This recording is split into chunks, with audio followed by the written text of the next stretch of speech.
Hey what's up guys, welcome to my YouTube channel जिसका नाम है ट्रेड विद महेंद्र। तो आज की इस वीडियो में हम लोग जो है मारुबोजू कैंडलस्टिक पैटर्न के बारे में जानने वाले। तो सबसे पहले जो है हम लोग ये देख लेते हैं कि भाई ये कैंडल दिखता कैसे है।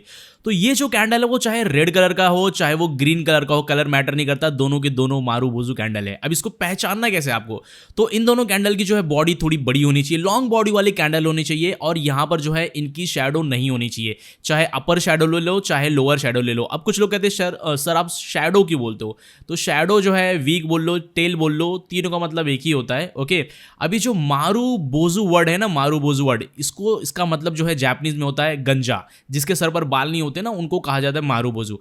अब यहां पर भी जो है इस कैंडल के सर पर बाल नहीं है, इसीलिए जो है इसका नाम उस नाम के ऊपर पड़ा है मारुबोजू। तो यहां पर जो है ये कुछ लॉन्ग बॉडी वाली कैंडल होनी चाहिए, चाहे ग्रीन कलर का कैंडल हो चाहे रेड कलर का कैंडल हो, कलर मैटर नहीं करता। अब यहाँ पर जो है इनकी शैडो बहुत थोड़ी सी हो ना, छोटी सी हो, मतलब जैसे इतनी सी हो तो भी चलेगा। ओके, क्योंकि देखो मार्केट में कुछ भी परफेक्ट नहीं होता है, चाहे अपर शैडो ले लो चाहे लोअर शैडो ले लो, अगर थोड़ी बहुत है तो भी वो हमारा मारुबोजू माना जाएगा, लेकिन अगर बिल्कुल भी नहीं है तो एकदम क्लासिकल परफेक्ट मारुबोजू माना जाएगा।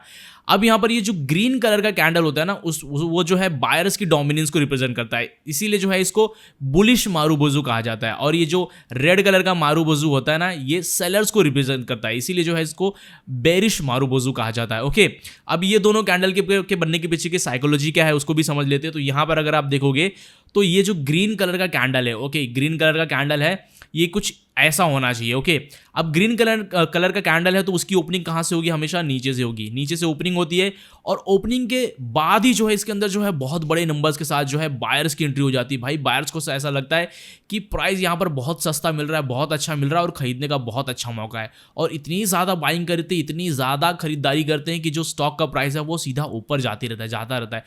हालांकि इसमें जो है सेलर्स की भी एंट्री होती है, लेकिन जो है सेलर्स जितना माल बेचते हैं उससे कई ज़्यादा माल जो है बायर्स खरीदते जाते हैं, और इसीलिए जो है, और ये माल तब तक खरीदते हैं जब तक कि कैंडल क्लोज ना हो जाए। इसीलिए जो है इस कैंडल में एक बार भी जो है बायर्स को सेलर्स को मौका ही नहीं मिलता कि प्राइस को नीचे गिरा पाए। तो ये जो पूरा कैंडल है, अगर आपको ग्रीन कलर का कैंडल दिखाई दे जिसकी शैडो नहीं होगी, थोड़ी सी भी शैडो नहीं है, तो ये जो है पूरा बायर्स की डोमिनेंस को रिप्रेजेंट करता है। इसका मतलब है कि भाई यहाँ पर जो है बुल्स हावी थे, प्राइस को बहुत तेजी से ऊपर लेके गए और बहुत बड़े नंबर्स के साथ अब इस कैंडल के बाद जो एंट्री हो गई और प्राइस ऊपर की तरफ जाएगा। लेकिन अगर हम लोग को रेड कलर का कैंडल दिखाई दे तो ये जो कैंडल होता है ना वो सेलर्स को रिप्रेजेंट करता है। अब इसके बनने के पीछे की साइकोलॉजी कुछ ऐसी होती है कि इसका जो ऊपर वाला कैंडल का जो ऊपर वाला हिस्सा होता है बॉडी का, वो कैंडल की ओपनिंग होती है, और जैसे ही कैंडल ओपन होता है उसके बाद जो है सेलर्स को ऐसा लगता है कि भाई भाव जो है बहुत ज़्यादा महंगा हो गया है और यहाँ से प्राइस को नीचे लेके जाना चाहिए।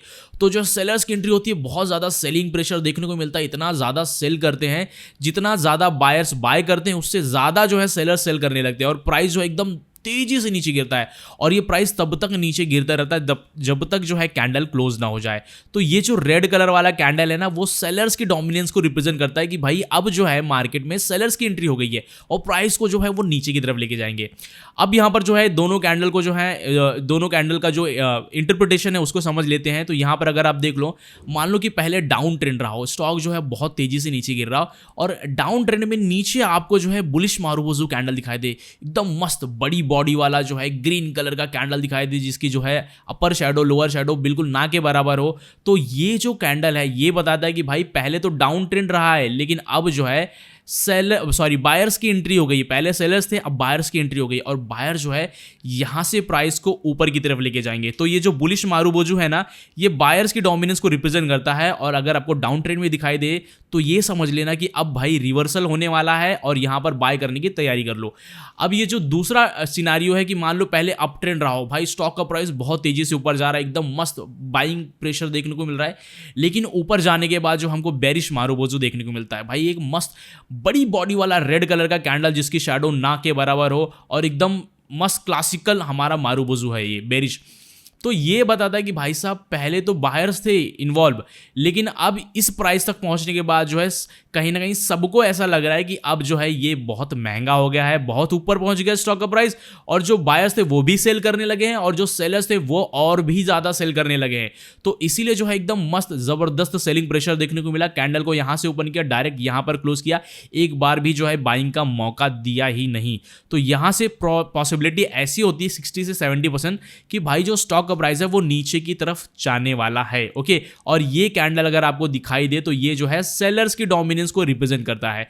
समझ में आया आपको कि भाई अगर ग्रीन कलर का कैंडल दिखाई दे तो समझ लेना कि बहुत बड़े नंबर्स के साथ जो है बायर्स की एंट्री हो गई है, और रेड कलर का कैंडल दिखाई दे तो समझ लेना कि बहुत बड़े नंबर्स के साथ सेलर्स की एंट्री हो गई है।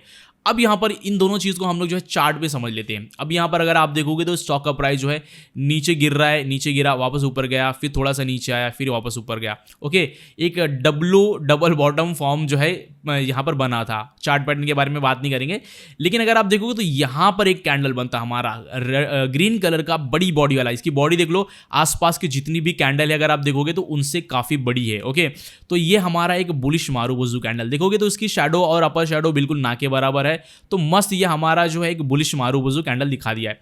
अब इसके पहले जो है हमको एक हैमर कैंडल भी बना है, और इसके बाद जो है एक बुलिश मारुबोजू कैंडल भी बना है। तो दोनों कंफर्मेशन एकदम क्लियर दे दिए कि भाई अब जो है, पहले तो सेलर्स एक्टिव थे। ओके, यहां से अगर आप देखते हो तो सेलर्स एक्टिव थे, लेकिन अब कहीं ना कहीं थोड़ी थोड़ी करके बायर्स की एंट्री हो गई है, और इन दोनों कैंडल्स के अंदर तो जबरदस्त जो है बाइंग प्रेशर देखने को मिला है।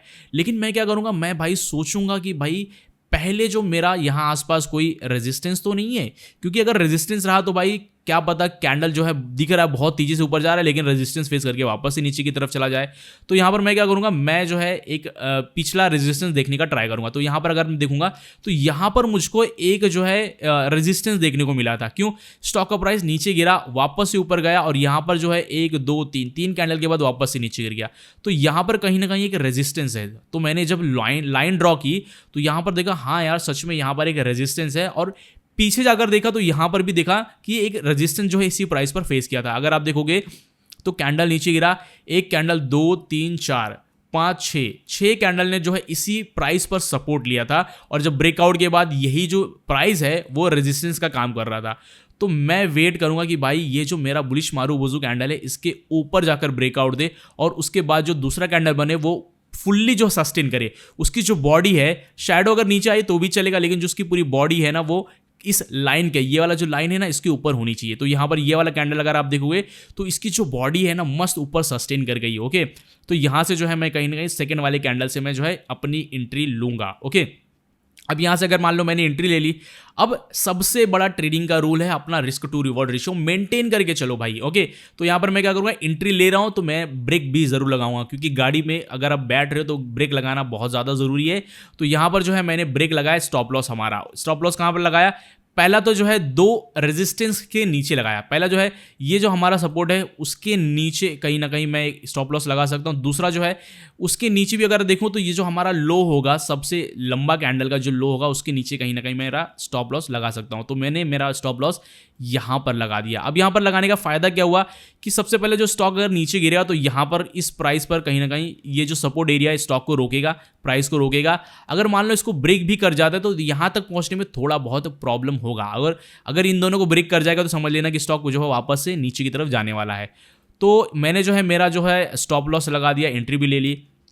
अब मेरा जो टेक प्रॉफिट होगा कैसे रखना है, तो सबसे पहले जो है मैं मेरा risk to reward ratio maintain करूंगा। मैं ये देखूंगा कि भाई अगर मैं इतना लॉस उठा रहा हूं, ओके, अगर आप देखोगे तो यहाँ से मैंने एंट्री की, ओके, यहाँ से मैंने एंट्री की, इतना मेरा एंट्री है, ओके, और मेरा इतना सारा स्टॉप लॉस लगाया हुआ है, तो इतना सारा मैं जो है लॉस उठाने के लिए रेडी हूँ कि भाई अगर स्टॉक गिरेगा तो इतना लॉस मैं लेने के लिए रेडी हूँ। तो उसी के हिसाब से मैंने उतना ही जो मेरा टेक प्रॉफिट रख दिया, ओके, उसी लेवल का। तो यहाँ पर मेरा टेक प्रॉफिट हो गया। तो यहाँ पर अगर आप देखोगे तो स्टॉक जो है उतना जाकर टच किया।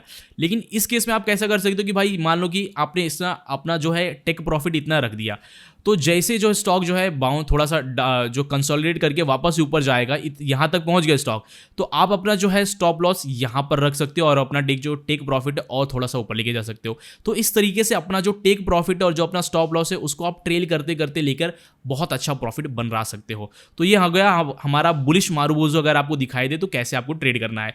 अब दूसरी जो चीज़ है कि भाई अगर हमको बेरिश मारुबोजू दिखाई दे तो कैसे हमको ट्रेड करना है। तो यहाँ पर अगर आप देखोगे तो ऊपर जाकर हमको जो है एक बेरिश मारुबोजू दिखाई दिया।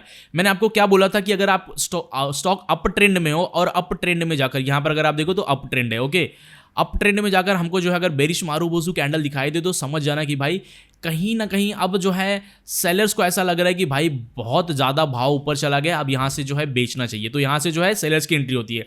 तो मान लो कि ये दो कैंडल हमको बता दिए कि भाई साहब सेलर्स की एंट्री हो, और यहाँ से अगर मैं इस पर एंट्री ले भी लेता हूँ, ओके एंट्री ले लिया, तो मैं यहाँ पर क्या करूँगा, मैं जो है मेरा टेक प्रॉफिट या तो इतना नीचे रख सकता हूँ या तो मेरा इतना नीचे रख सकता हूँ।